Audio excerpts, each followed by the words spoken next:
like when I was working at this NBA game, then Caleb pulls up the picture and we That's look awesome. cool. Well, I appreciate that, Caleb. Thanks for your service and thanks for your help on the podcast. Bam, we're live. I am a better person for reading your book. No, whoa. Listening to your book. My friend says I need to be accurate, precise in my honesty. I'm a better person for listening to your book. I listened to all of it in the last probably 4 days, except for the last 22 minutes of Sustain Your Game. And every podcast I did leading up to meeting you today, I told the people, the listeners of this podcast, my friends, hey, you got to listen to this book. Because it's not every day that you come across something that, like, if you consume it, you'll be better. Like, I like Breaking Bad, but if I'm not a better person for watching it. I might be worse. Well, let me say how much that means to me, and I thank you tremendously. And I say in full humility, I'm a better person for writing it. I mean, the reason I write books is to help me improve in the exact material that I'm writing about. I write the book that I need to be reading myself. So I've struggled with stress, stagnation, and burnout at different times throughout my entire life and career. And I find it both liberating and somewhat therapeutic to kind of meet that head on and write about and speak about from stage the things that I'm still working on. So I'm not coming from a place of mastery in any of this stuff, but I'm starting to figure some things out that I believe are putting me on the right path. And then I always want to share that with others. And anytime I hear feedback that work is helpful, you have no idea how much that means to me. So thank you for making the time investment to listen to my voice for almost 8 hours. It's like I made a post the other day on Instagram of me working out, and I'm a 50-year-old dude, and I'm surrounded by the greatest athletes in the world. And so I never post videos of myself working out. Why would I, when you could it would be like you posting videos of you taking jump shots, right? It's like, dude, why wouldn't you just take a picture of one of your clients taking jump shots or video? But dude, when people saw me, this fucking 50-year-old schlep working out, it meant something to people. Yes. It's connective when you can show those sides of yourself, when in essence you can show some level of vulnerability, when you can show that you have confidence and pride in who you are as a man at 50 years old, there's something very magnetic and attractive about that. And we both should probably do that more. It's been my experience that, some of the players I've had an opportunity to work with, people put them on such an iconic pedestal that they don't seem real. They don't seem like they're human beings. They seem magical. And I think everyone knows you and I are very much human beings. Right. I don't think anyone looks at either one of us as if we're immortal. So when we can show folks that, hey, this is what we're doing on a daily basis, this is what we're doing to try to work towards self-actualization and improvement, I think it's a beautiful connective tissue. And I really admire you for doing that. And my sentiment was exactly like what you told me. People have no idea when someone sends back to me, hey, you did those 100 burpees and you did it in 10 minutes. I want you to know I did it in 9 minutes and 54 seconds. They have no idea how happy I am that I was part of that cantogen. Like it's like, oh, you caught that disease. Like and that's how I feel about your book. Like it's spreading a good disease. Well, I appreciate that. I mean, ultimately, a quote that I've always lived by, but that has started to gain some traction because I've been saying it a little more frequently now, is that a candle loses nothing by lighting another candle. And that's something that I really hold dear to my heart. And ultimately, if someone asks what I do, I'm in the business of lighting people's candles. I mean, in theory, I'm a keynote speaker, I'm an author, I'm a performance coach, but those are just different forms of the same thing. I'm trying to light people's candle. And that's why I love meeting people like you who are doing the same thing. I love having conversations like this because I'm confident that what we chat about today will help light someone else's candle. And then I hope that they want to be a steward to pay that forward and light others. So when you make a post that says, I just did 100 burpees in 10 minutes, you're inspiring, you're motivating, you're encouraging others to do the same. And that's ultimately what lighting other people's candle is all about. So again, man, I really commend you and admire you and appreciate the work you do. your book comes at an interesting time, and I have to tell you that I'm really. Do you have kids by any chance yet, Alan? I most certainly do. So I'm very amicably divorced. Been divorced for 7 years, and my ex-wife and I get along great. We're good friends. We make great co-parents, and we have 12-year-old twin sons and a 10-year-old daughter. Oh shit! You know I have twins. Oh, do you really? How old are yours? Yeah, I have twin 5-year-old boys, and I'm the flip of yours. I have twin 5-year-old boys, and then an older 7-year-old boy. Oh my goodness, that is so awesome! Crazy. Why do you think you're amicably divorced? That means that amicably means you guys are cool, right? It most certainly does, and that means rare. Like you have Thanksgiving together and shit. We do, and it's rare that you hear those two words in the same sentence, because usually amicable and divorce usually don't collide. And well, the reason we do that is because we've both made the effort to do that. That we both realized that the relationship that we thought we would have as a marriage didn't quite pan out, and we accept full responsibility for that. But we will always be linked because of our children, and that I will always treat her with respect and civility and compassion. And she's made the decision to do the same, and that's been a game changer. And on the broad spectrum of divorces, I do think ours was kind of on the easier end, because we just realized we weren't a good fit for each other. There was no abuse, there was no infidelity, there wasn't, one of us wasn't the other one's love of their life. We got into something and realized we just weren't the right fit. So I think that took some of the weight off of it, but it was still painful. It was still tough. I mean, anytime something doesn't quite work out the way that you had hoped, there's a grieving period. So, I don't mean to make it sound like it's always been super easy. We had our points of tension, but we always broke through that by saying, look, we chose to bring 3 human lives into this world, and the way that we can work together and collaborate and the way we treat each other is going to model that behavior for our children. And that's what's most important. So we've both done a pretty good job of, even when we were feeling tension and frustrated, putting our feelings aside, taking the higher road, and always being respectful and civil. And now that's worked itself out where I consider her one of my closest friends. That's awesome. I want to show you guys a picture of the book before I go any further, because I know this 90 minutes is going to blow by. This is the book. This is, and correct me if I'm wrong, Alan, this is his second book, Sustain Your Game. The first one was Get Your Fucking Game Together. Or wait, what was it called? Raise Your Game. But I actually Raise Your Game. I knew it. I knew I had that was my only criticism, the title of the first book. Maybe that'll be my third book. Raise Your Game, Sustain Your Game. Are these your first 2 books ever? They are, yes. Yeah, okay. And I've enjoyed the process so much. And as I mentioned, it's so integral in my own growth and development that I will never put something on page or out in the world unless I believe I have something worthy to say and that it will add value. I don't want to be one of those kind of formulaic machines that every 2 years I put out a book, regardless of whether it's going to be quality. But along those same lines, I believe that if I'm continuing to grow and to stretch and push myself at the rate that I believe that I should be, then about every 2 to 3 years, I think I should have enough to say to warrant putting in a book. And whether the next one will complete the series and make it a trilogy or will go in a different direction, I don't know. But as long as I'm learning and growing and evolving, and I'm taking that material and finding ways to pay that forward and share that with others, then there'll absolutely be a 3rd, 4th, and 5th book at some point.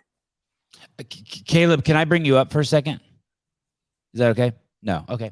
No, Caleb, but he's back there. I promise you. So many doors opening. Why do you think that you have the skills to, what do you think the skills are to get along with your, the mother of your kids? Who do you think you learned those skills from, and to prioritize what's best? I'm perseverating on this a little bit because my parents are divorced and they get along. We did all the Christmases and Thanksgivings together, and the other spouses were it was all welcome. And I feel like it's taught me how to, I learned a lot from that. Yeah. How did you learn positive stuff, of course? Yeah.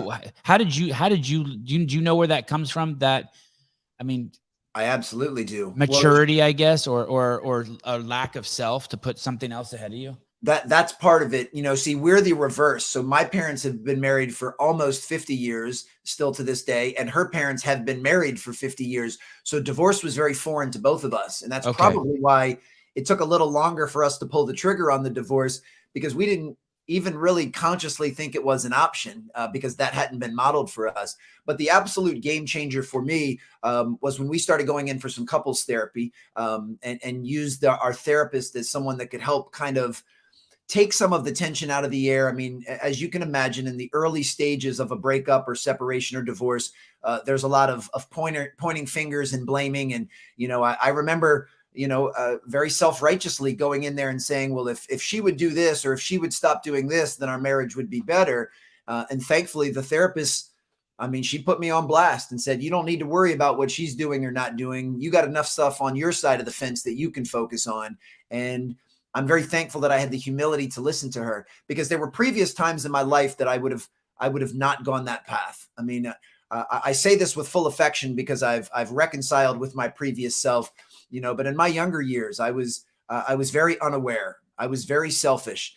I very much lived a scarcity mentality. I very much blamed, complained, and made excuses when things didn't go my way. So many of the principles I live by now and perspectives that I use to guide my life philosophy are somewhat newfound over the last few years. I haven't always been this way. And at the time, I was doing the best I could with the tools I had.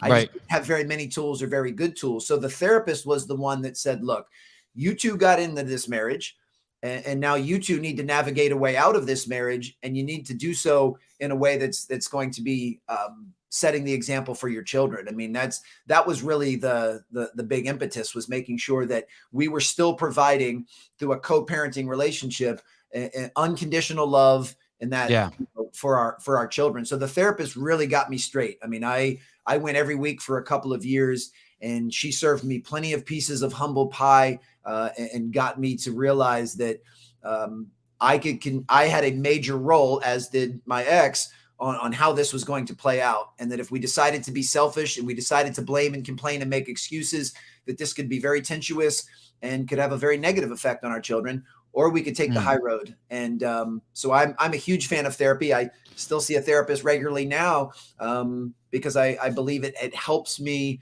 Oh, dude, don't you? Yeah. I would struggle to see a therapist because I would just be thinking about the money. I consider it the best investment I make. And that's literally how I look at it. I mean, I look at the world through the lens of coaching. So it's funny because even though this person is a trained psychotherapist, I just kind of consider her my life coach, because she's coaching me on this game of life. And I have a speaking coach. I have a writing coach, my financial advisor, I call him my money coach. So I look at everything through the lens of coaching. And I've always been a big believer in coaching. And I'm okay with making the investment in these areas to these experts that can help me level up my own game. Sean, does this guy even lift, bro? Come on, look at that physique. Are you kidding me? Yes. Come on, no, come on. Get out of here, Sean. Hey, I worked with the CrossFit community for 15 years, and I hate it when I fucking go somewhere. Someone's like, "Do you do CrossFit?" I'm like, "What the?" What? Oh, that's too funny. I love it. How dare you? Yeah. There are. Would you call Sustain Your Game a self-help book? I think it can be categorized as that. It's interesting because what are the other categories before you go down that road? Well, it's often listed in like leadership and business, because the ability to deal with stress, stagnation, and burnout is incredibly helpful in leadership and business. But I always believe that everything starts at that self-help level. That the first thing you can do to improve your team is improve yourself. The first thing you can do to be a more influential and impactful leader is to work on the traits that you'd like to model for those that you lead. So yes, I think it's a self-help book, but it's one that leaders in every organization should embrace, because it will help them be more impactful and influential. There is a line in there that you say that I say a lot, and I don't hear anyone else say, at least, I mean, fuck, must have been some book I read in my 20s on Buddhism, but I see it everywhere I go, and I can't tell people how true it is that we're all mirrors here. Mm-hmm. And I think people see it on some superficial level, and they don't realize really what's going on. For instance, if I'm talking to you and I take a sip of coffee, I'm telling you, it's contagious. I'm telling you, Alan, pick up your cup of coffee and drink. Yeah. When I tell you, when I light up a cigarette, I'm screaming to the whole world, it's okay to smoke, smoke. When I put on my COVID-19 mask, I'm screaming to the world, be terrified. There's something here to get you. And the lack of awareness of that mirroring that's going on, that actually there is no, I take it to an extreme, there is no Sevan Matosian, there is no Alan Stein. These are signifiers that we spend from the second we're born trying to maintain and hold together. It's like owning an RV or a boat. It's just in constant fucking flux. It's almost ridiculous that we try to hold our identities together till we die. That mirror idea, when you brought that up, I was like, I mean, you can unpack that into your next book. Absolutely. Well, I'm so glad you went in that direction, and you're so right. I mean, you're going really, really deep there. But I mean, we're always broadcasting and we're always communicating. People make the mistake of thinking that our communication is simply spoken word. That's obviously a portion of it. And then yes, we have our nonverbals, where our facial expressions, our body language, our posture, our physicality and volume, all of these things that we can manipulate to communicate a different message. But we're always broadcasting something out in the world. And you just hit it right on the head. The key is to be aware of what it is that we're broadcasting. Awareness is always the first step to improvement, because you'll never fix something you're oblivious to, and you'll never improve something you're unaware of. So we have to be aware of the messages that we're putting out in the world. And you'll never fix something you're unaware of. Yeah. And you'll never improve something you're oblivious to. So awareness is always the key. So we have to know, in those examples that you just gave, this is the message that I'm broadcasting out in the world. And then you just have to own that and be okay with that. And it's not for me to judge what other people's messages are. That's for them to put out in the world. But I just want to make sure that I'm aware of, and I'm doing the best I can to control the messages that I'm putting out, because we don't want to send those mixed signals. Going back to parenting, I don't really lecture my children. What I do is I model the behavior that I believe would be in their best interest to emulate. I don't give my kids a PowerPoint presentation on the importance of being respectful. I simply navigate the world being as respectful to as many people consistently as I possibly can.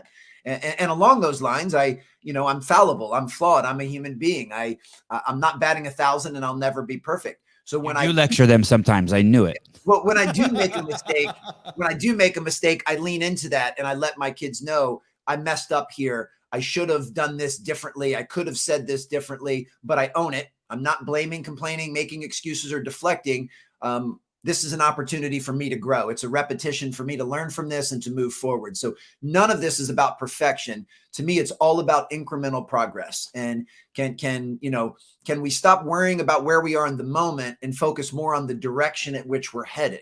So as I said before, I'm not coming from a place of mastery with anything that I share on page or on stage, but I'm slowly getting better in each of these areas more consistently. And for that, I'm very, very grateful.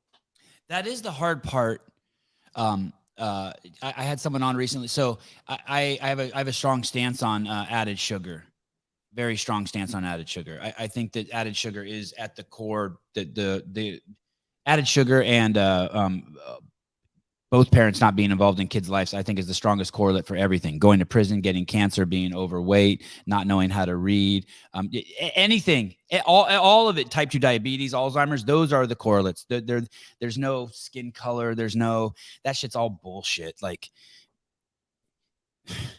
anyway, and yet I would feed my kids sugar, but I wouldn't show the world. So yesterday I took my kids I'm in Newport Beach, and there's a playground, and my kid said, "Hey, how many times do I have to circle this playground to get some ice cream?"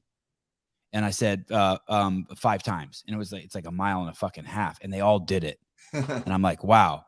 And so I bought them ice cream, but I would never show that on my Instagram. A matter of fact, I might take the time, and some people would say this would be a hypocrite, to make a post about why you shouldn't do that. And yet some of my friends will call me out and be like, "Hey, you're being fake." Interesting. And it's an interesting place to be, to try to juggle. But now you're writing a book on, basically, there's tools in here into how to become enlightened. And what do I mean enlightened? To live a fulfilled and powerful life where energy just passes through you in abundance. And yet people want to project onto you that you, Alan Stein, must also, you must know this if you're writing about it. Do you ever get yourself caught like you're trying to be this person, maybe you're not, like you're skipping ahead and faking being enlightened before maybe you went through the steps because you wrote the book? Like you feel this pressure? I do feel a pressure. I feel an immense pressure to live my life in alignment with what I share in my books and what I share in my keynotes. And Right. because I don't think what you just did is hypocritical, and we can unpack that. I do think if I was saying something on stage and then 2 hours later someone saw me behaving in a way that was the exact opposite of that, that would be hypocritical. That would be me saying, this is the way that you all need to behave, but I'm going to behave differently. So I think those are actually two different scenarios. So that's one of the reasons I love the work that I get a chance to do, is it holds me to the highest level of accountability. Because one of my biggest fears in life, and this is more from a 30,000 foot view, I don't mean fear like it keeps me up at night, but along the lines of someone will see me behaving in a way that is not congruent with what they read in my book. Or someone will see me behaving in a way that is not in alignment with what I just shared during a keynote. So I use these things to hold myself to a very high level of accountability. But every opportunity I get, whether it's in an awesome conversation like this, or it's on stage or on page, I let people know I'm not claiming to be an expert. I'm not claiming to be a guru. I have not mastered this stuff, but I'm on the path. And I figured some things out, over the course of my life that are working. They're moving me in the right direction. They're moving me closer towards fulfillment and self-actualization. So all I'm doing is sharing those things. I'm not here to tell anyone how to live their lives. I'm simply sharing and providing a mirror for the things that I'm doing that have been working. And to me, that's all I can do. I mean, I plan on being on this journey for the rest of my life. I don't think I'm ever going to reach that summit. I actually love the fact that I will be a work in progress and under construction for the rest of my life, because I'm really enjoying the pursuit.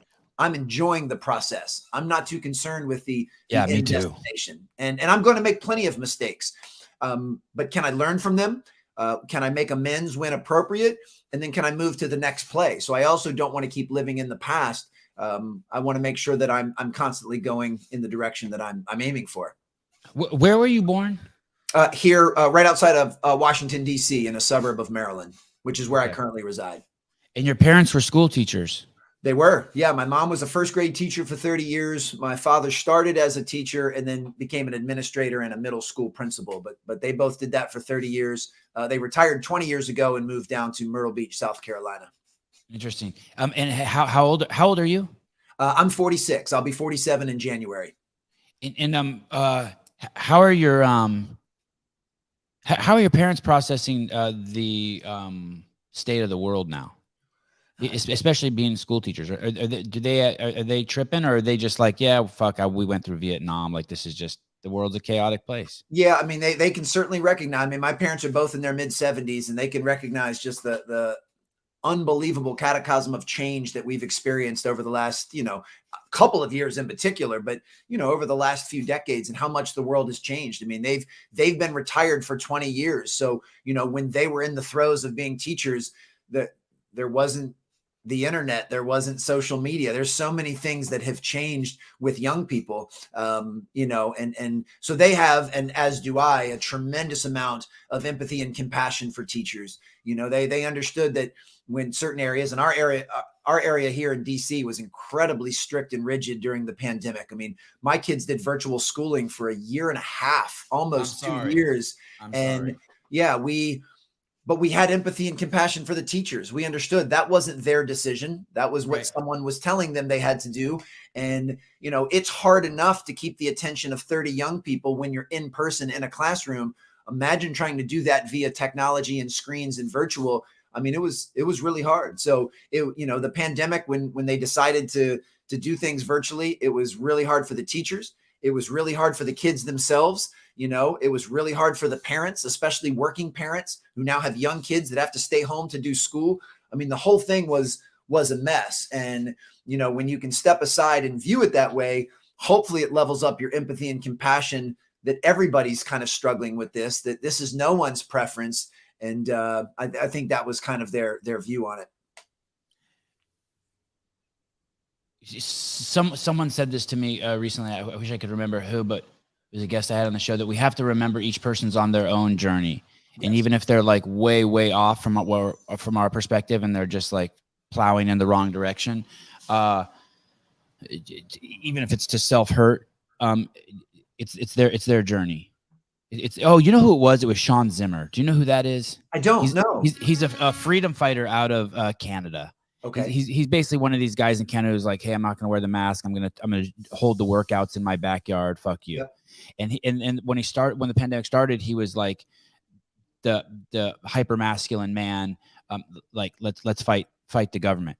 And he's in this time he's transformed to a he has a different approach now. He has a more a Dalai Lama approach.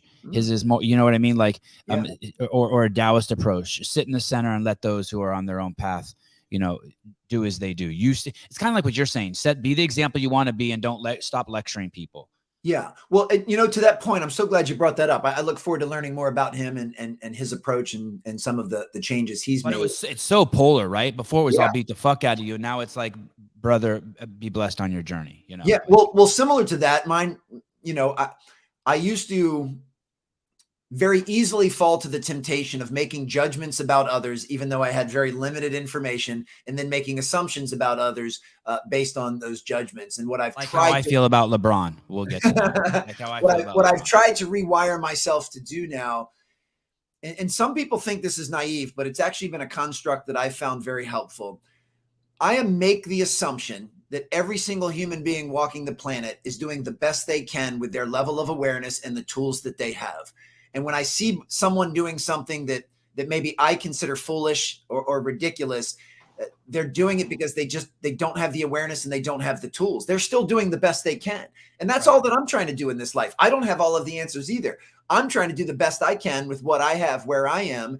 And that's what everybody else is doing. And it's not my place to judge or make assumptions or criticize other people on their path. As I just said, in the spirit of vulnerability, I was very different 10 years ago at 36, 20 years ago at 26, and certainly different at 16. So even me now can look back on my previous self and could easily make judgments about some of the poor decisions I made or foolish ways I was looking at life.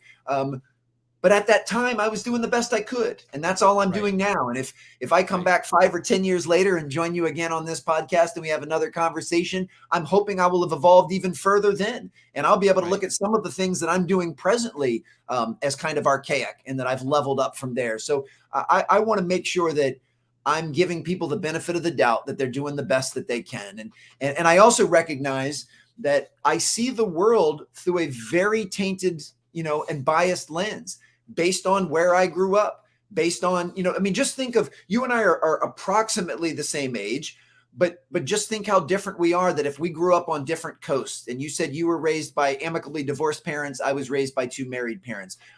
We probably have a variety of different beliefs that were taught to us when we were young. We have different friends. You and I may consume different content on social media. There's a lot of things. Imagine people born, Armenian was my first language. I didn't even speak English. So my whole reality was different. So we have a massive cultural difference. So with all of that being said, why would I be surprised if you and I view a specific issue differently? In fact, it'd be more surprising if you and I were in perfect alignment with everything that we thought, considering that we came from very different vantage points. So what I try to do now, instead of judging or criticizing what other people think or do, I try to lean in with fascination and curiosity and say, man, I want to learn more about why you believe what you believe. I want to learn why that's how you feel things should be done, and do it without a lens of judgment, and just do it to learn. So I found that in this very divisive world that we live in, if you give people the benefit of the doubt and believe they're doing their best, even if their best isn't very good, it's still their best. And you get curious and fascinated by why people do the things that they do. So instead of being judgmental or critical, get curious and fascinated. It's a great connective tissue. And then if you add that with a level of vulnerability that says, if I grew up the exact way that you grew up in the Armenian culture, I grew up on the West Coast, I had to learn a new language, my parents were divorced. If I had gone through everything that you've gone through, I would probably see the world exactly the way that you see it right now. Yeah. It's very arrogant or self-righteous to think, well, everyone should view the world the way I do, given they have different information. So to me, learning to let go of those things over these last few years in particular has been really helpful in my ability to hopefully make better connections with people.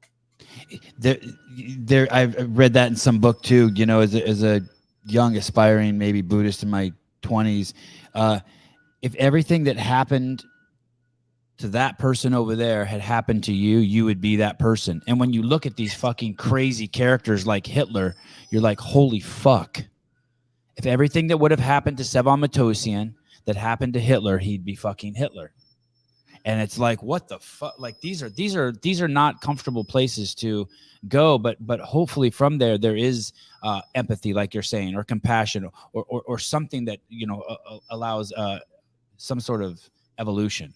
Absolutely. And this doesn't mean that we condone or appropriate certain behaviors. Right. It just simply means that we have the understanding, as you just said, with empathy and compassion, that, yeah, if you hear somebody saying something really ridiculous and foolish, if you've walked every step in their shoes, you would be saying the exact same foolish and ridiculous thing they're saying right then. And I think the acknowledgement of that is what can help draw us in.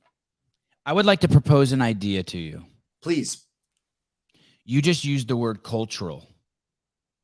And in this country, there are some words that are being used. I believe that, like the great Lao Tzu says in the Tao Te Ching, naming is the origin of all particular things.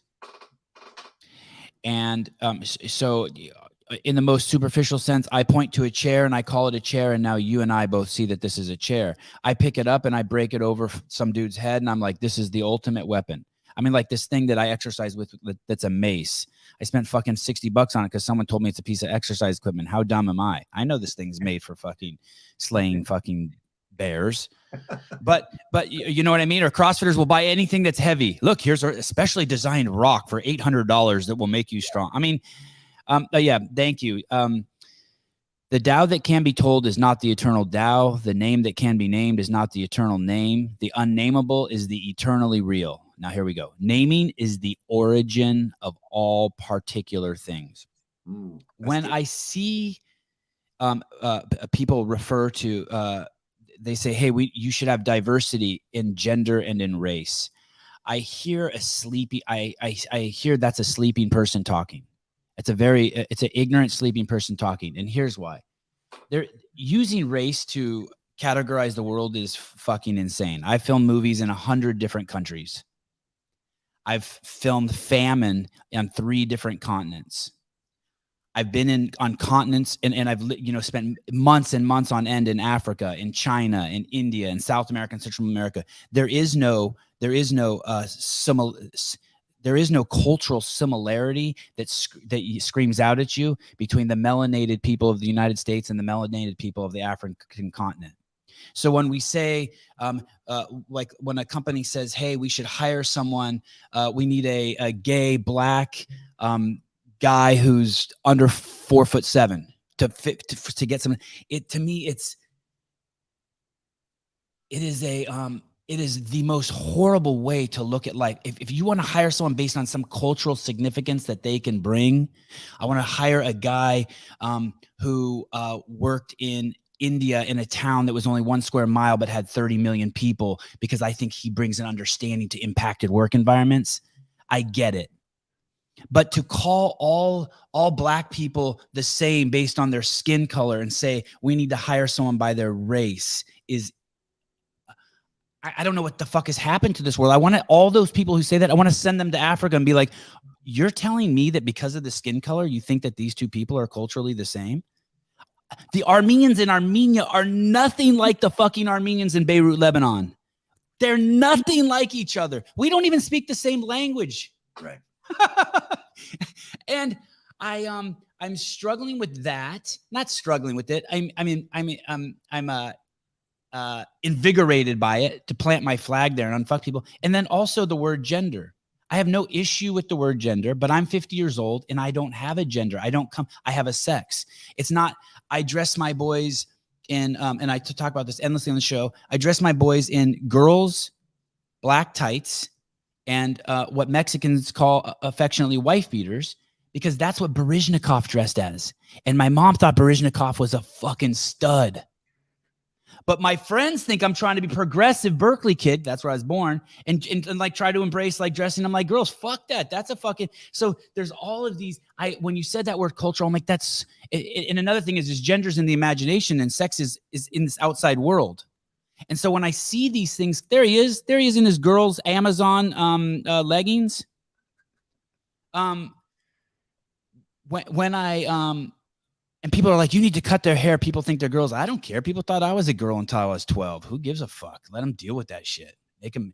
But we've just conflated all of these ideas. And so I would like to propose to you that we use the word cultural instead of maybe race. Like, let's be diverse and hire a wide variety of cultures, because then we're including Black people from all over the globe, and we're including white people from all over the globe. And then I would like to propose that we use sex where sex is appropriate and gender where gender is appropriate, because there's infinite genders, but only 2 sexes. Yes. Sorry, that I took over the show. Are you the guest or am I the guest? No, either one, man. I can see your passion. I'm going to tie this to LeBron. Careful. I'm luring you in, Mr. Alan Stein. Let me unpack a little bit of that from my perspective. When I used the word cultural earlier, I was also using it synonymous with certain customs, that you being of Armenian descent, you may have different customs than maybe I was, that I grew up with. If you and I were to go to Spain, they take a 2-hour siesta to eat lunch, and there's wine, and nobody works for those 2 hours. Like, that is a part of their culture and their custom to do that. It's very different than how we are here. Here people shovel food in their mouth for 15 minutes during half a lunch break just so they can keep working. So I was just kind of referencing that. A couple of, but I like it. I like it, by the way. I like culture. Sure. And you just said it right there. Customs, the customs of people just because of their skin color all over the globe is really, that's a really poor way to categorize people, using race as opposed to customs and culture. Understood. I also recognize that every single word in I'll just say the English language, because it's the only language that I speak, carries an emotional connotation that you and I can both hear linguistically the exact same word, but have very different feelings on what that word actually means. And that's where I think we get into some of these gray areas. So when you hear words like culture or race or gender, they make you feel something differently than they make someone else feel. And this goes back to that reminder, a couple of things. One, we don't see the world as it is. We see the world as we are. And that goes back to us. We all see the world through, somewhat of a tainted bias. And even you and I having this delightful conversation, we're having a conversation, but your perspective of it may be different than mine. So we have your truth and then we have my truth.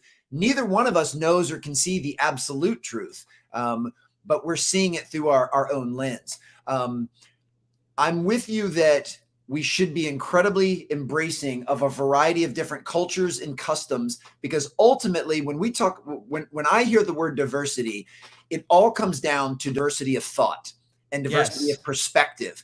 And I do acknowledge that when someone is raised in a different area, in a different culture with different customs, they are going to have a very different perspective than I have. And I want to be inclusive of that because I want to learn from that, and that's why I think that leaders should encourage a diverse group of people in their organizations so that you can get as many different vantage points as possible. Now, where we could have a very interesting discussion would be, and it's okay if you and I don't see completely eye to eye on that.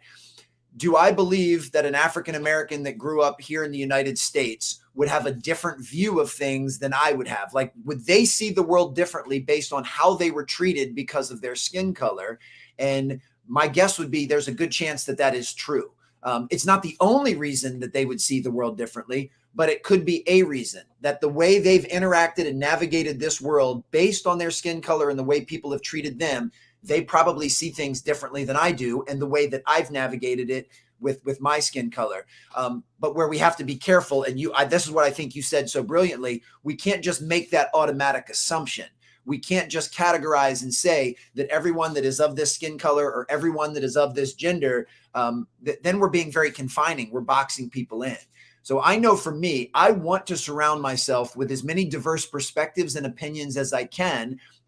And in order to do that, I probably have to step outside of making sure that everyone around me is not a middle-aged, straight, white male. Because if I'm only surrounded by middle-aged, straight, white males, there's a higher percentage chance that they will see the world similar to the way that I do. So that's when I want to step outside of that. I certainly understand and can empathize. Or you shouldn't, or you shouldn't surround yourself from only African Americans. You should surround yourself around melanated people of Uganda. Everywhere. I mean, I want anyone that has a different view than I have on the world. I want to be open to learning from them and listening to what they have. And do I believe that a female is going to grow up with different experiences than me as a male? Yes, I do believe that. So I want to be around different people. And, you know, we can talk about race and ethnicity. We can talk about sex or gender. We can talk about age. We can talk about background. We can talk about geography. I mean, I think someone that grew up in the heart of the Bible Belt versus grew up in the Bay Area has probably very different values and perspectives because of what was implanted in them when they were really, really young. So you could still have two middle-aged straight white males. One of them grew up in San Francisco. One of them grew up in Mississippi. They're going to have very different views on the world. And I want to welcome both of them. So to me, I try not to look at diversity as these siloed compartments based on some of these boxes we can check, but rather diversity of opinion. But in order to do that, I have to step outside of people that walk, talk, and look and act like me and learn from some of these different cultures and customs and different vantage points. God, the people in the comments are really giving me an ass whooping. Let me see. Let me show you this one. This one's yeah. This one's great. Mr. Burns, I'm gonna find you. There's 3 truths: Sevan, Sevi, and Seven. Great, thank you. Dickhead.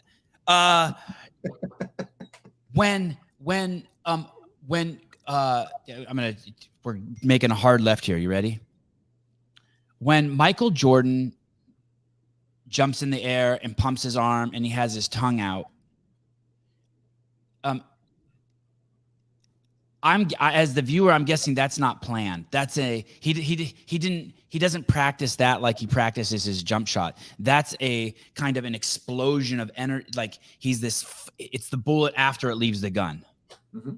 It's hit its target. And now it's like, that's him losing control, right?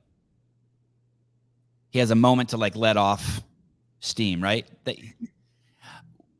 When Jesus is on the cross, I think I'm so clever for bringing this one up. I'm not a religious guy, but when Jesus is on the cross and he says, "Forgive them," what does he say?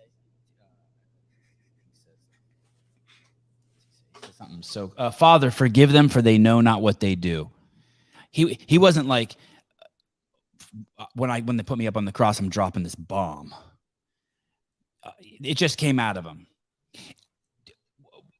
How about when Muhammad Ali did the sting like a butterfly? Did he practice that? That's a great question. I mean, I think ultimately.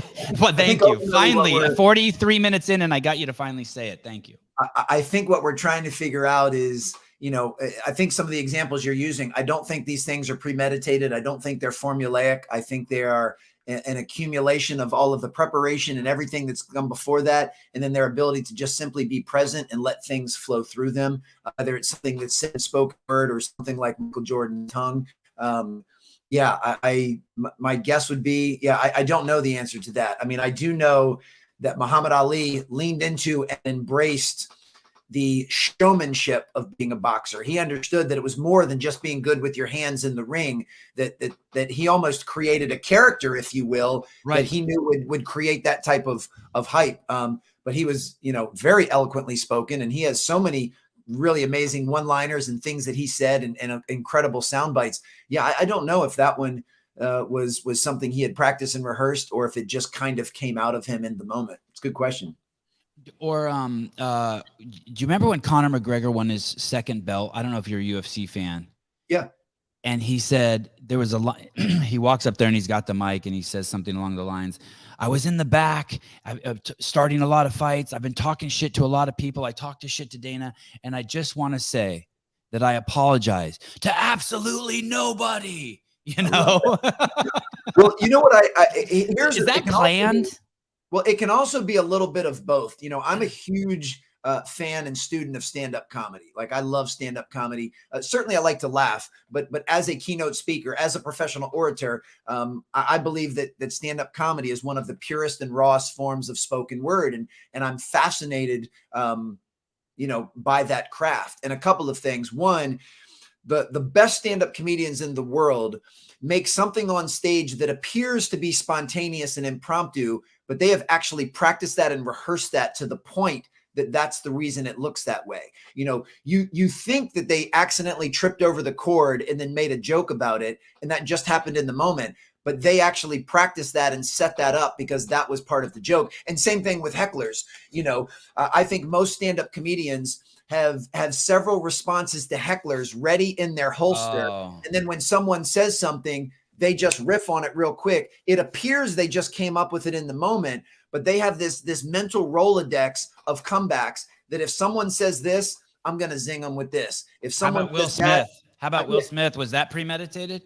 No, I do not think that was premeditated. That was an accident. That was an incredibly poor decision in the moment, but it's an interesting one because, I mean, he had 30 seconds to unchain, to change his mind and to not follow through with that. I mean, it took the process. Oh, you mean like the walk? Yeah, absolutely. Yeah. So that,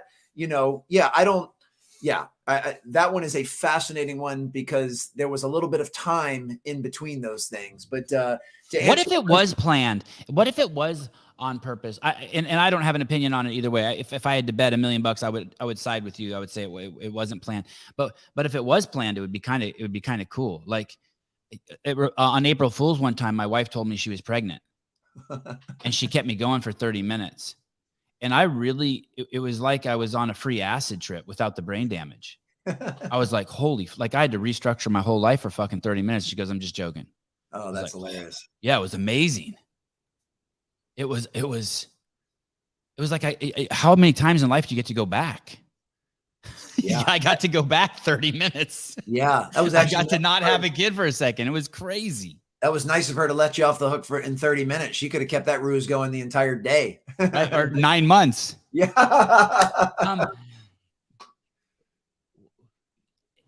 It would be okay if it was a joke, right? I mean, what would you have thought of it if it was a joke? The Will Smith? Yeah.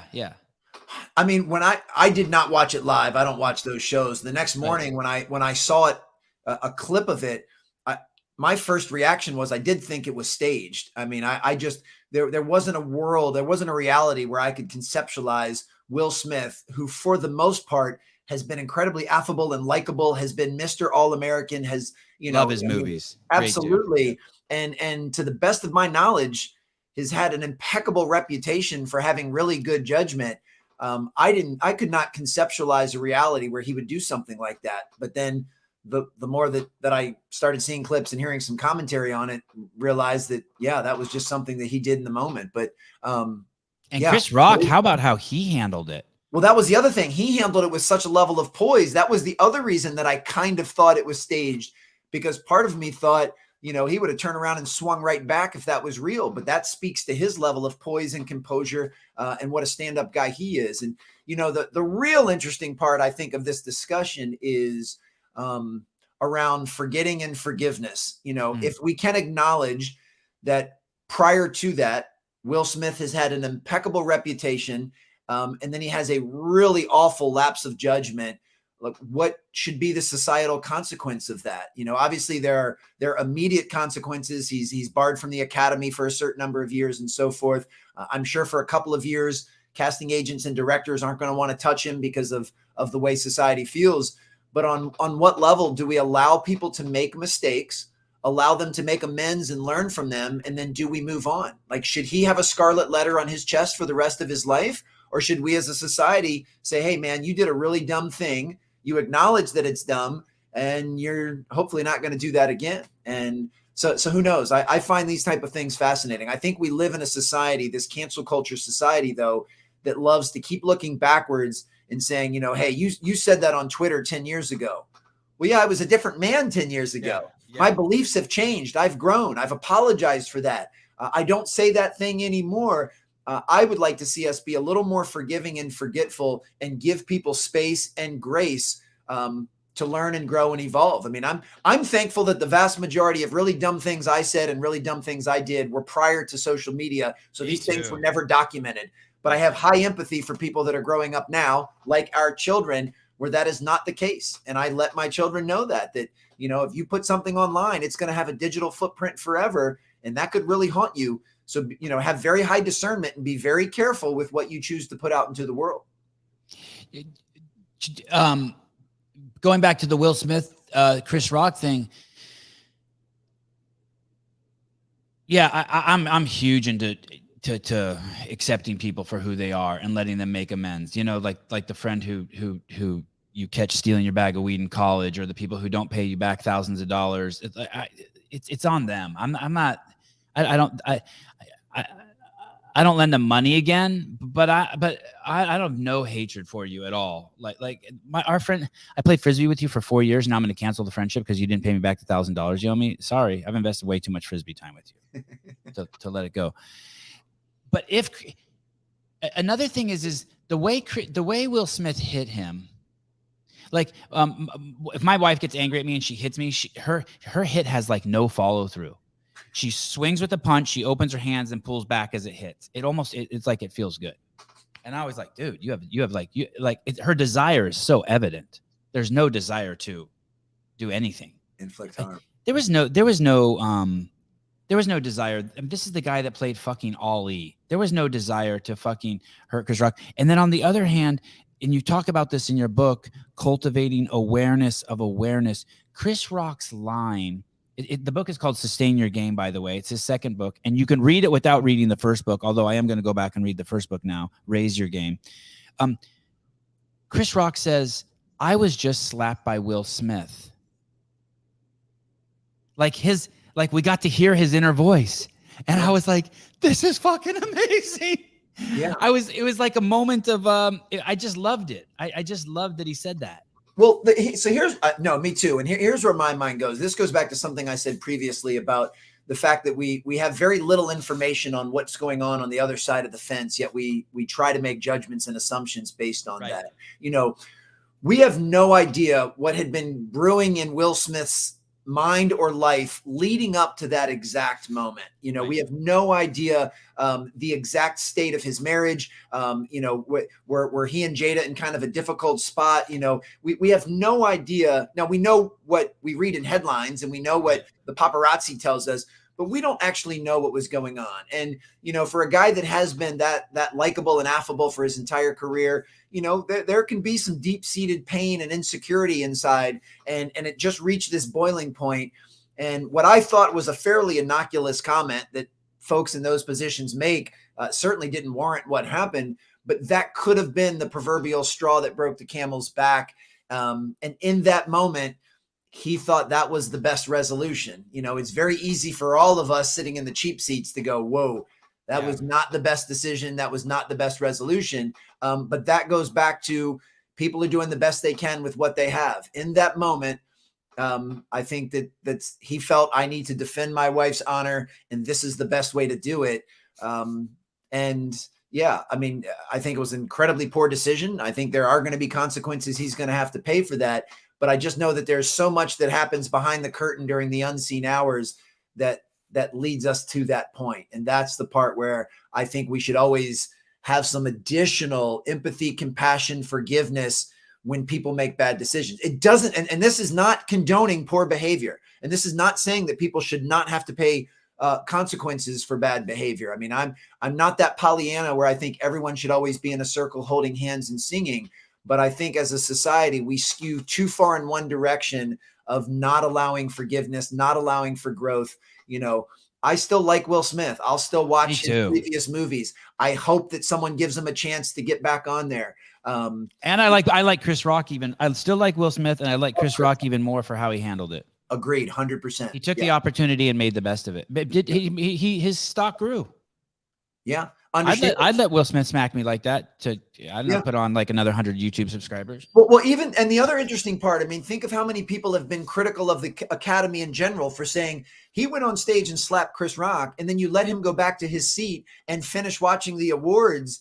Like, you guys should have done something different. But again, the people that make that decision, this was something brand new to them. This was something that had been unprecedented. They didn't know exactly what was the best course of action. You know, do we remove him from the premises and create this big brouhaha, or do we just kind of quietly let it diffuse? They didn't know. So even if in hindsight, they go back and say, you know what, we probably should have done something different, in that moment, with the information they had, they did what they thought was best. And it's always easy for people to criticize after the fact when you have more information. So this is where I think we have to brouhaha. There you go. Look at that. A noisy and overexcited reaction or response to something. Yes. I picked the perfect word. Look at that vernacular. So that's where I just think we need to be a little bit more forgiving in general. And this very sensitive cancel culturist society that we've been heading towards for the last few years, I think is dangerous in that regard. I actually think it lessens humanity. It doesn't strengthen it. I'm going to say something that's a sweeping generalization, and I understand that, and I'm totally open to you saying, "Hey, fuck off." It's not like that. I see these great athletes and movie stars, especially people in the NBA and the NFL who've embodied the elements that are spoken about in your book. Sustain the game. Oh, that's highly manipulative, Sevan. Now I'm trying to manipulate you. I'm trying to lure you in, Alan. They've embodied, but truth, it's truth. They've embodied the characteristics that are in your book that keep someone focused on what's important to them and their goals that will allow them to live a fulfilled and happy life. And yet, from when they get there, they preach and support the victocracy, a victim mindset, even though they didn't use that mindset to get to where they were. They may have leveraged it, but they didn't use it. There's a difference. They may have allowed their ego to leverage it. I'm the Jewish kid and everyone hates Jews, and so therefore I'm going to work harder. But they know that that wasn't their self-belief of who they were, and yet I feel that really coming from the basketball community. It's really in superstars like The Rock, LeBron James. I see not only poison coming from their mouths, but them peddling poison to society. And how does that happen? Is that the same way as like you wrote this book and you don't live it perfectly, but it's sort of your manual? Well, can you provide a little more clarity and context? Sure. Okay. So don't be so ambiguous. You want me to give you an example? Yes. Either from The Rock or LeBron. What is something you think that they're saying that is poisonous to society? Okay. I'll start with like on the physical realm. We have LeBron selling Sprite to and yet identifying with being a black man. And the leading cause of pretty much everything going on in the black community, it would be a massive change, and not just people with black skin in the United States, but everyone, is the eating of sugar. So while the pandemic's going on, they're saying that this is happening to people because of they're black, or this is happening to people because they're poor. When you have and LeBron's pushing that narrative forward, and yet he's peddling Sprite to kids. Or The Rock is selling energy drinks, tequila, and ice cream. He launched 3 new companies, and he's half black, half Samoan, the most susceptible fucking people. If you want to categorize the people by color, and if you want to do that, I'm not even saying that's the right thing to do, but they do that, and then they push that. Or when there's something in LeBron that transcended whatever that comfortable narrative is that people want to say, the poor Jewish kid, the poor black kid, you're treated poorly. And yet they transcended it. And now they're still sharing that mindset. I'm not giving you an example. No, you are. And okay. Here's my thought on it. First of all, even if you and I may view certain perspectives differently, I really have a tremendous amount of respect and admiration for how strong your convictions are. And clearly, and you started the show with this, that the addition of unnecessary, unrefined sugars is a massive poison to every aspect of our lives. Yeah. But you have to keep in mind that is your truth, that is your perspective, that is the way that you view it. Yes, LeBron and The Rock may not share your distaste for the additional sugar. Now, I don't think or the perspective, even if it's wrong, that's even a problem. Like, oh, a little Sprite in moderation's fine, no big deal. Yes, and because they have a different level of awareness and a different perspective than you do, they might not view it as the poison that you do. Where this raises a very interesting discussion, and I would love your thoughts on it, because I actually had this talk with a colleague the other day. They said, Alan, is there any group that you would not go and speak to if Marlboro, and I am not a smoker, asked me to come give a keynote at their annual conference? Or let's just say, a soft drink. I don't drink soda, but I've done work for Pepsi before, and have another speaking engagement coming up for Pepsi that I'm very proud of. And they say, well, how can you go speak to a group that has a product that you don't use yourself? And I said, because I'm not championing the product. I'm there to pour into people. I believe in people.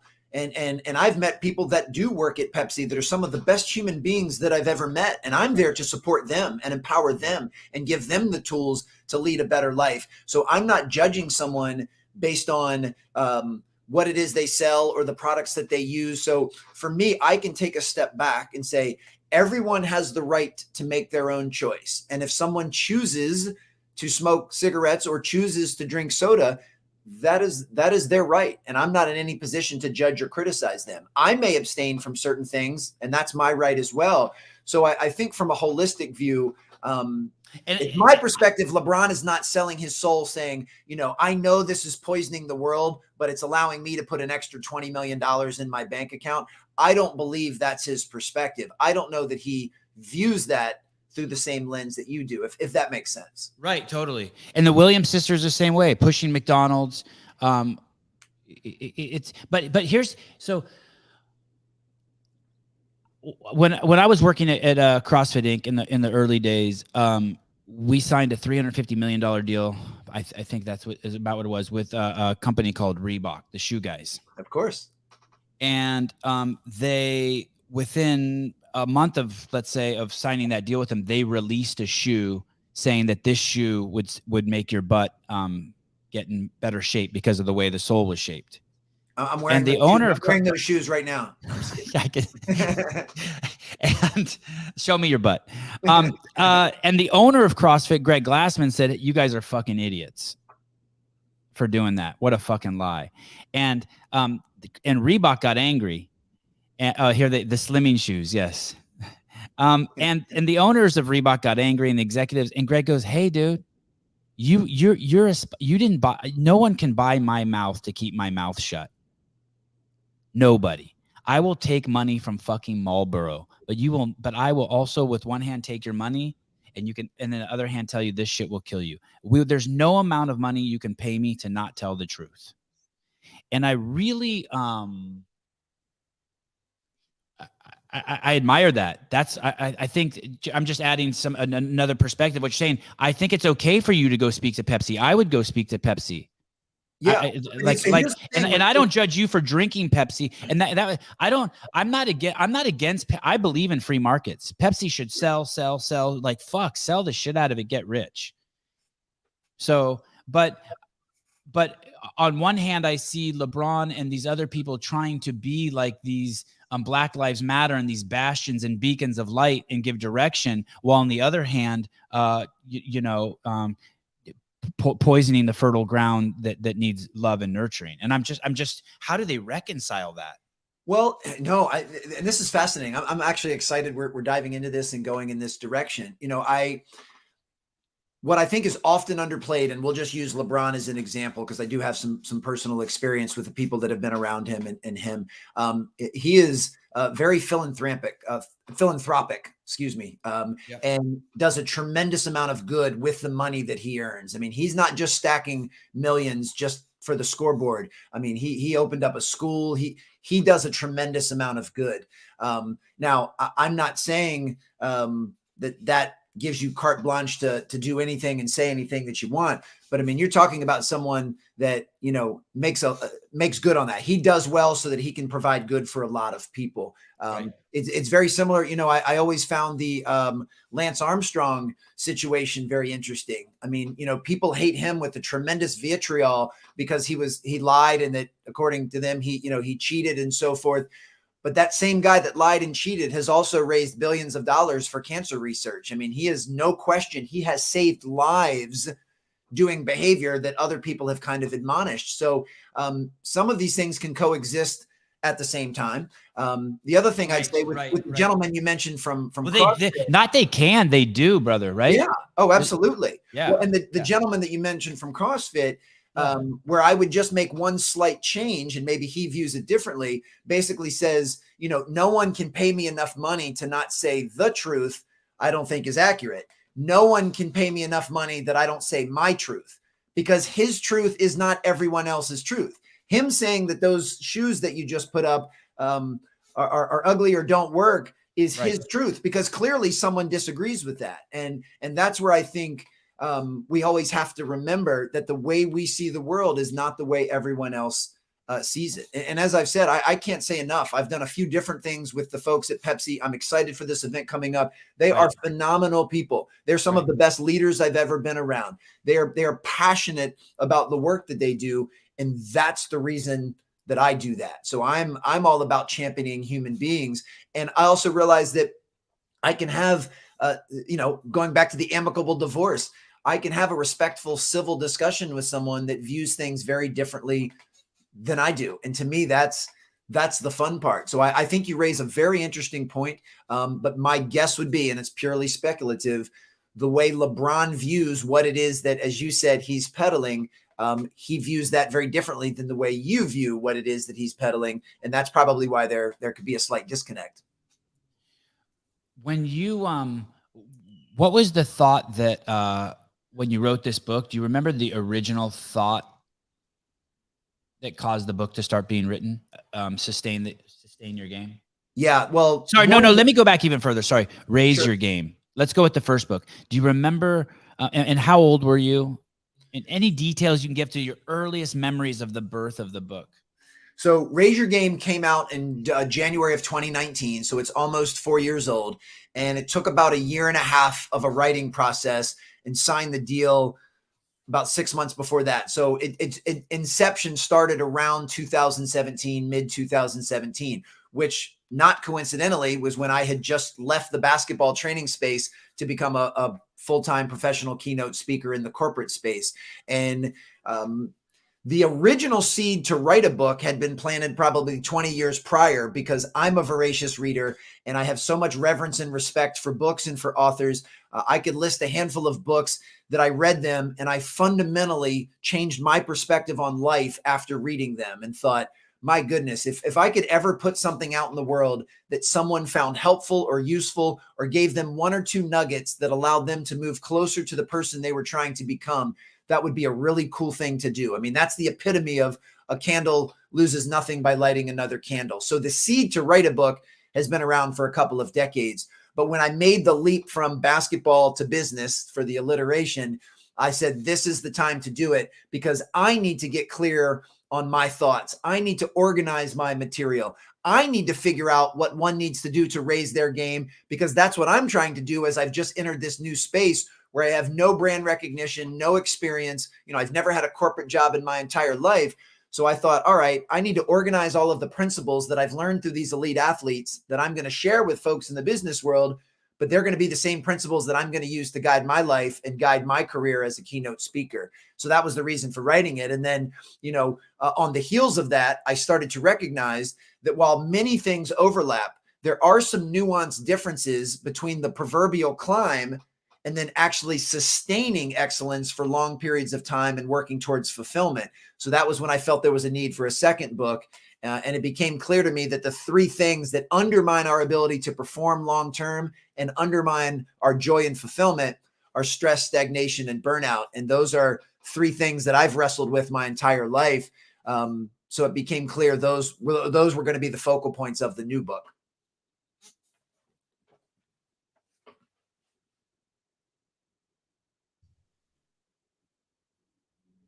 I muted myself. Yep. Someone pulled their car under my window and is listening to their favorite rap album. In 2019, what is the first step to writing the book? I think if I recall right, and I really like this, the way you said this in the book, and I'm wondering if you practice it yourself. Don't tell yourself, and I apologize if I'm wrecking your thought. Don't tell yourself you're going to start exercising. Get in the first few reps. Don't tell yourself you're going to start writing a book. Go to the store and buy the notebook and get the first sentence down first. Like kind of that, and that requires some great awareness, right? To catch that. And discipline. And that's, to me, motivation in our society gets over-indexed and over-glorified when its discipline is actually the key to success, the key to freedom, the key to performance, the key to fulfillment, and we often think we need motivation in order to act or behave in a certain way, when in fact, it's the exact opposite. You can act your way into a higher level of motivation. You can think to yourself, I don't feel like working out. But when you have the discipline to get to the gym and start getting those reps in, then the motivation will follow. When you say, okay, I'm glad I'm here. I'm glad I'm doing this CrossFit workout. I didn't feel like it 45 minutes ago, but now because I've exercised that discipline muscle, then the motivation is going to follow. So I think we often get those things in reverse. There are times where, additional motivation at the beginning is incredibly helpful. And there are times where I do feel highly motivated. But I also have times where I don't feel motivated at all, and I don't allow my performance to dip when I feel that way. I hold myself to a high standard of excellence, regardless of how I feel, regardless of whether it's convenient, regardless of whether I want to, because to me, that's the definition of being a professional. My only goal for coming on your show is to have a lovely conversation with you and get acquainted with you and to offer value to your listeners and your viewers. That's the only reason that I'm doing this. And I take a lot of pride in showing up and bringing my A game and bringing my energy and the ability to articulate my thoughts, because that's what a professional does. So you have no idea what type of morning I've had, whether I've had a wonderful morning or a lousy morning. You have no idea whether or not before we hit record, I was highly motivated or demotivated. And I like that, because you don't need to know that, because it's irrelevant. All that matters is that I show up as my best self as consistently as possible. And if you only show up as your best self when you're motivated, then you're going to be very inconsistent. And you can't be a high performer or an influential leader or even be very fulfilled in life if you only kind of do those things when you're feeling motivated and you want to. How many podcasts have you done? I've been a guest on probably 350 shows since 2017. And have you been on any bad ones? Definitely one of the most unique ones I've ever been on. We've talked about some stuff that I had no idea we were going to talk about. So I really applaud you, my friend. Thank you. I'm trying not to talk about myself. Don't worry, Mom. I'm not going to talk about myself. I want to learn about you. You feel free to talk about yourself as much as you want. You're a fascinating dude. Have you, of these 350 podcasts since 2017, have you been on any bad ones? What would be your definition of bad? What's your definition of bad? Well, I'm glad you picked it up. So, and this is part of the way I see the world now. I try really hard not to view the world as right and wrong or good or bad. I have it for you. I have the definition. Okay. A host that interrupts you nonstop. No, that's me. Bad would be someone who didn't come prepared enough to show you the fucking respect you fucking deserve. They're taking an hour and a half of your fucking time, Mr. Stein, and they didn't bring their A game. Yes, I have experienced that, and fuck those guys. But my view of that is, I still owe it to their audience to be my best self. So if I need to pick up your slack as the host, if you're unprepared or you ask foolish questions, that's a reflection of you and where you are. I don't want the audience to suffer for that. So I'm going to pick up the slack and bring the A game. So on one level, a podcast like this is in theory kind of 50-50. Well, if you only bring 10, then I guess I better bring 90 because I got to fill in the gaps to make sure the audience benefits from this because that's why I'm doing it. And I also do podcasts because it's good practice for me. It's a good repetition of articulating my thoughts and clarifying my position. So, to the true theme of practice, some of the best coaches that I've ever been around would intentionally design workouts and practice to be 10 times harder than the game would ever be, so that when the players got to the game, it was easier by default. So when I'm having a lovely discussion with someone like you that asks very direct and poignant questions, that makes my job as the interviewee actually easier. So when someone is unprepared or doesn't ask good questions or constantly interrupts, it makes my job harder, but that's what makes me stronger. So it's actually good practice to be on some bad shows because it gets me to strengthen my communication game. Now, it's not my preference. I would prefer to be on a show where someone is prepared and there's a nice flow. But I also realize I don't always get my preference and I have to be chameleon-like. I don't want someone to say, Alan is a great interview when he's on a good show. He's awful when he's on a bad show. I want to be the best that I'm capable of, regardless of the host, regardless of the show, regardless of listeners. I don't care if 10 people are listening or 10 million people are listening. I owe it to anyone that's going to invest their time in something I have to say to do my very best. So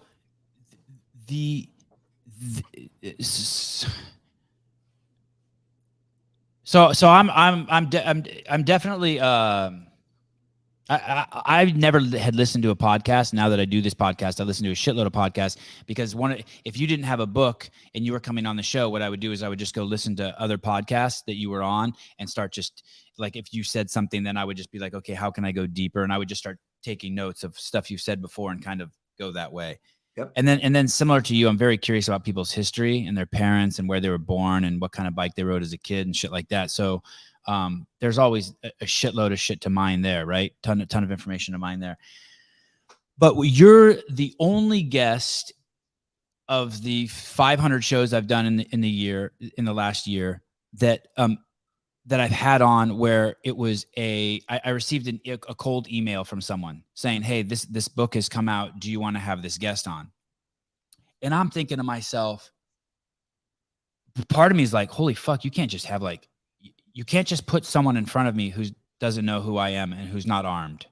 I might fuck them up like on accident. I play with sharp objects. Like I just, and my mom has told me that this is my living room and that I need to treat people, even if I hate their guts, with respect. It's like a good Armenian boy, right? They have to, like, I don't ask you if you're hungry. I bring you a drink. I bring you food. And if you eat it, you eat it. If you don't, you don't. I'm there to,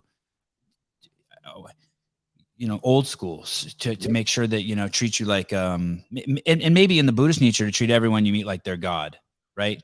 Like you're people who don't talk to strangers, don't talk to angels. So treat everyone with that. But I do trip when someone like you comes on, and then I saw your book, and the reason why I was up for the challenge too when we scheduled you was because I was like, okay, this is gonna force me to read this book because there's no fucking way I'm having this guy on without reading his book. You know what I mean? Yeah. So, did you, before you come on, and this is going back to like getting. I don't do other people's podcasts because I think just they suck. I think so many other people fucking suck. I don't want to carry your fucking show. If I'm going to carry a show, I'm do my own show. Sure. Do you look ahead of time, like who you're going on to or what you're going to do? Or maybe it's just my insecurity. Are you just so confident that like, hey, wherever I go, it's going to be fine? It's a little bit of both. I've gotten enough repetitions that I do believe that I can navigate my way effectively and appropriately in any situation. Most often, I choose not to do a super deep dive into any one show that I'm going to go on because I want there to be a level of spontaneity. I want there to be a level of authentic, like, curiosity. Now, I've been on some shows that I've been regular listeners of their shows. I was recently on the Ed Milet show. Yeah. I saw a little bit of that last night. I've been listening to Ed's show for 3 years. I felt like I knew him intimately by the time I actually met him. So it's a little bit of both. I mean, I want to show the host an equal level of respect and preparedness. And I knew that when I was coming on your show that there could be some boomerangs thrown at me, that we could go off script and talk about some things that I haven't talked about before, things that could possibly be uncomfortable. I mean, one of the things that I've enjoyed most about this conversation is you've taken us on a journey through some really hot topics, some hot buttons. You've got hot takes on certain things.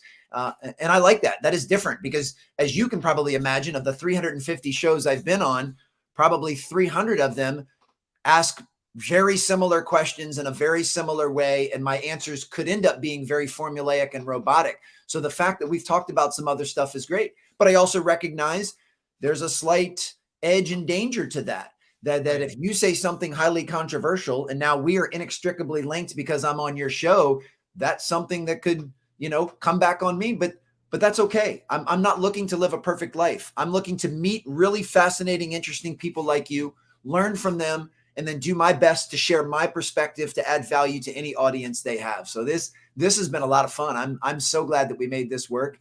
And I love your perspective, and I think you do a terrific job. I can't wait to tell my mom. I had an author on.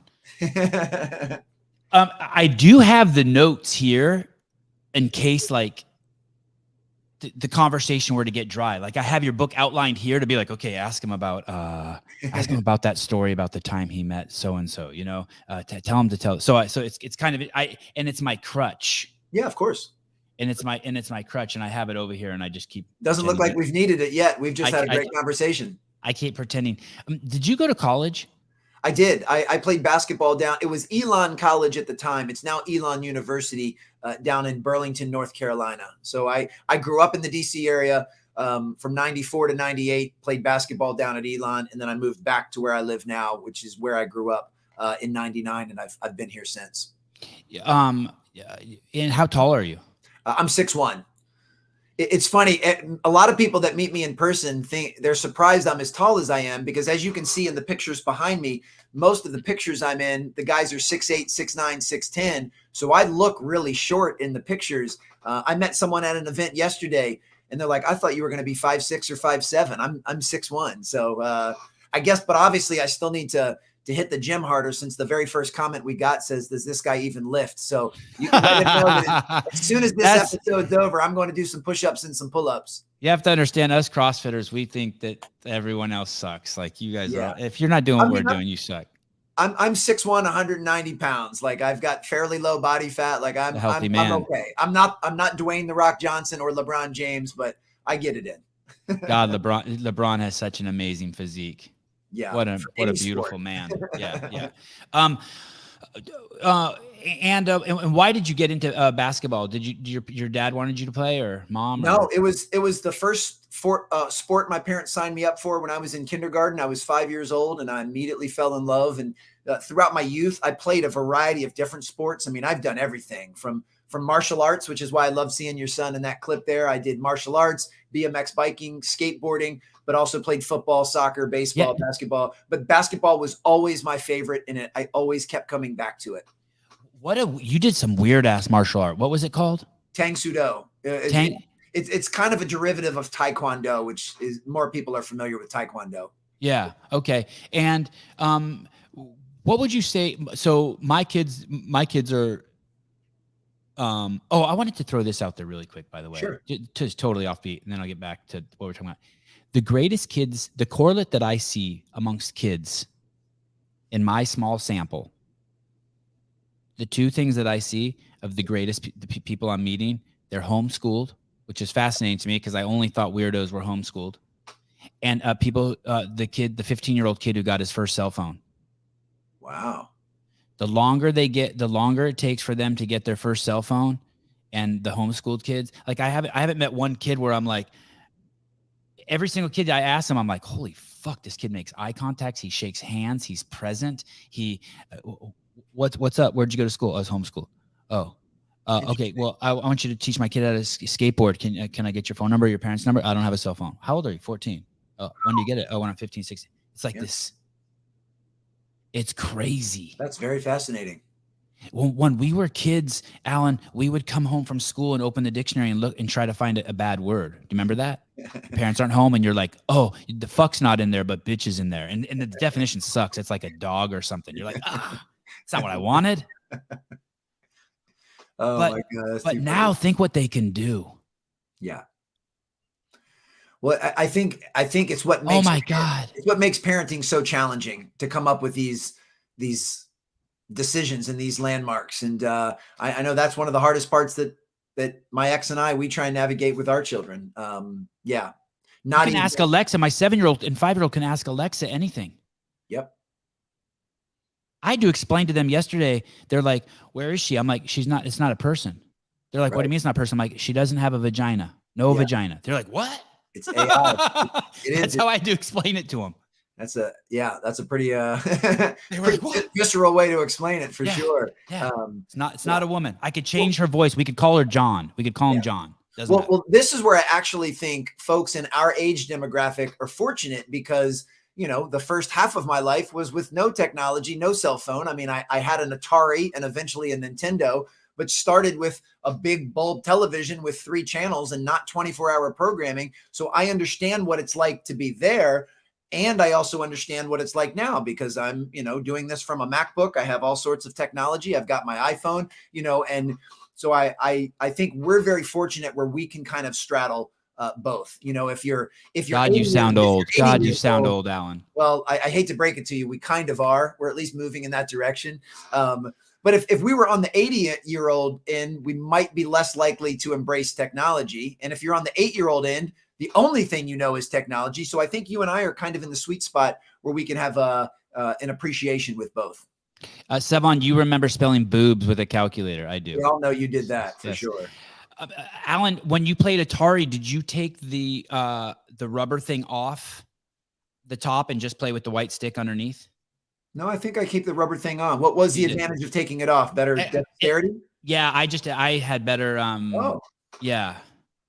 just better control because there was a little bit of a delay because that rubber thing was padded. So like it would, you know what I mean? It would, your thumb would push. I mean, it was minute, but it was like, I was not aware of that. The competitor in me, had I known that, if I had that information then, would have absolutely taken it off. My kids do skateboarding, jiu-jitsu, tennis. Oh, awesome. Almost nonstop, all day, every day. It's their thing. Probably surfing is coming up. A lot of piano. Wow. But what I noticed about all the, and I didn't play sports as a kid.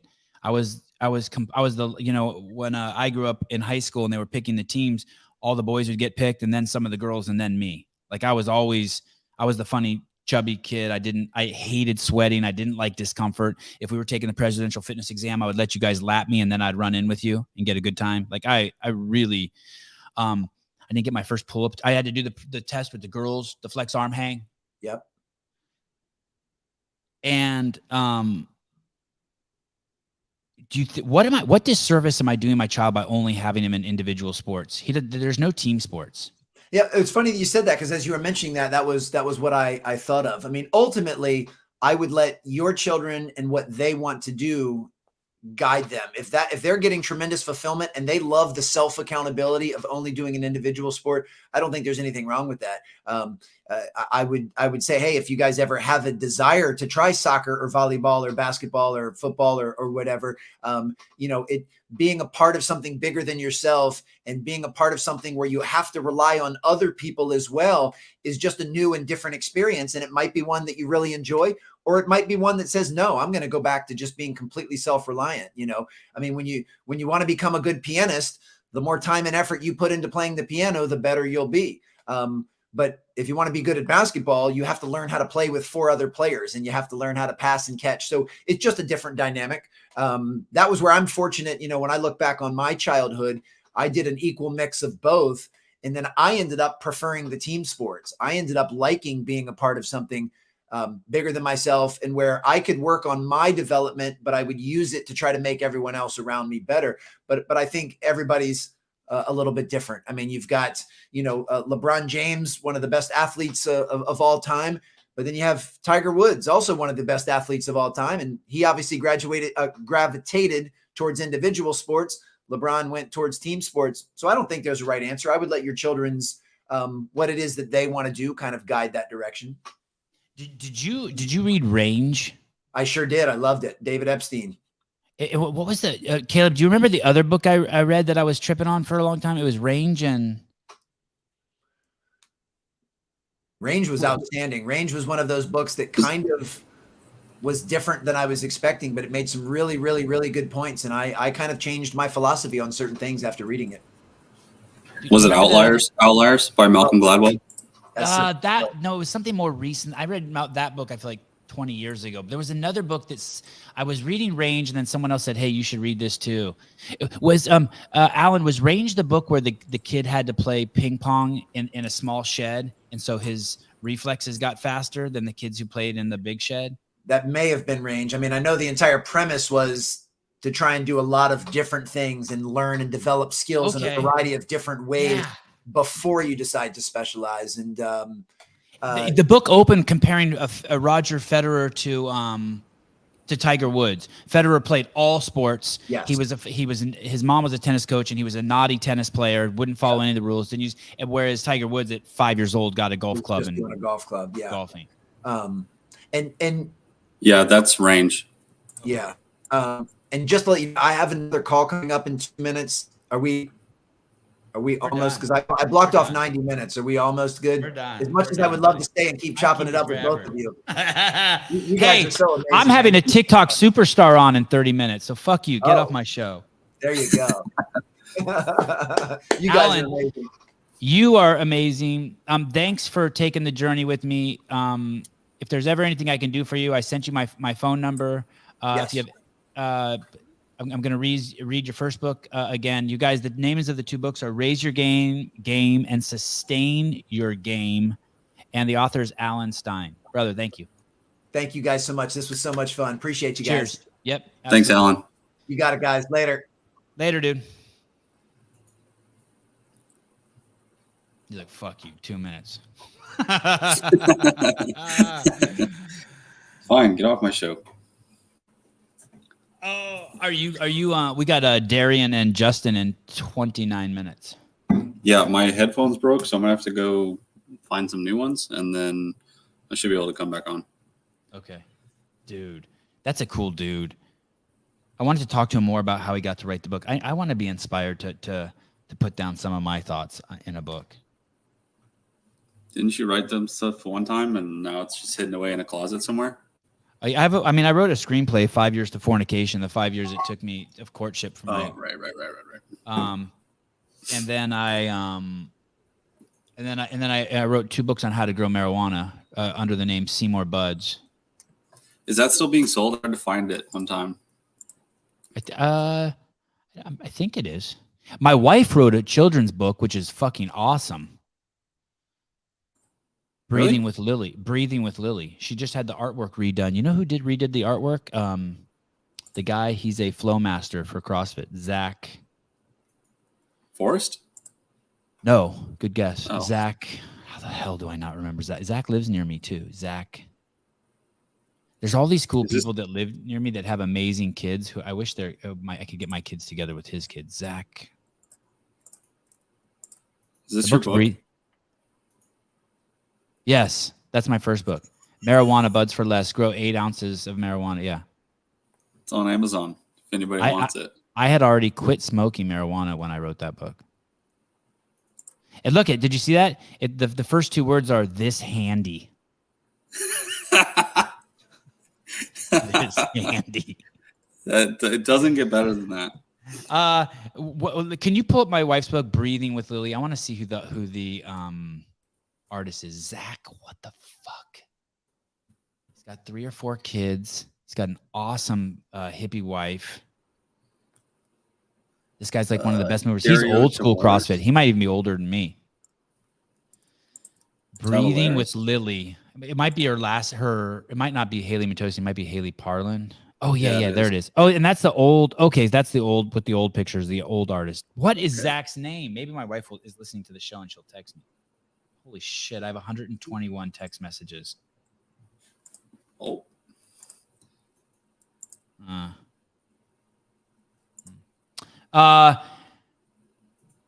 Travis, I thought you said something along. Sevan, are you hiding Hiller? No. Hiller just got into town last night, and I'm going to see him after the UFC show. All right, guys. Alan Stein, Sustain Your Game. I recommend it. I also recommend Range. The Range was fun. This book, Sustain Your Game. If I had one criticism about it, I would say that it is it could be 50 hours long. I mean, he drops so many bombs in there that could be unpacked. After talking with him, I even wonder if I wanted to get to the bottom. I wanted to be sure that he understood the profundity of what he was sharing. I mean, you guys know that my only criticism of the podcast would be like, there's this thing that he kept saying that there's different perspectives, but that's okay that there's different perspectives. And of course there are different perspectives, but it's also okay to agree on the definition of words. Matter of fact, it's paramount for evolved and people who want to communicate at a super high level. We all have to agree that red is red, because you can't fucking run a stoplight and be like, no, that looked green to me. Fuck you. You don't get a driver's license then. Right? It's like the similarities of truth and fact. Yeah. It's like, and I know he's a professional speaker, and that maybe was a way of deflecting.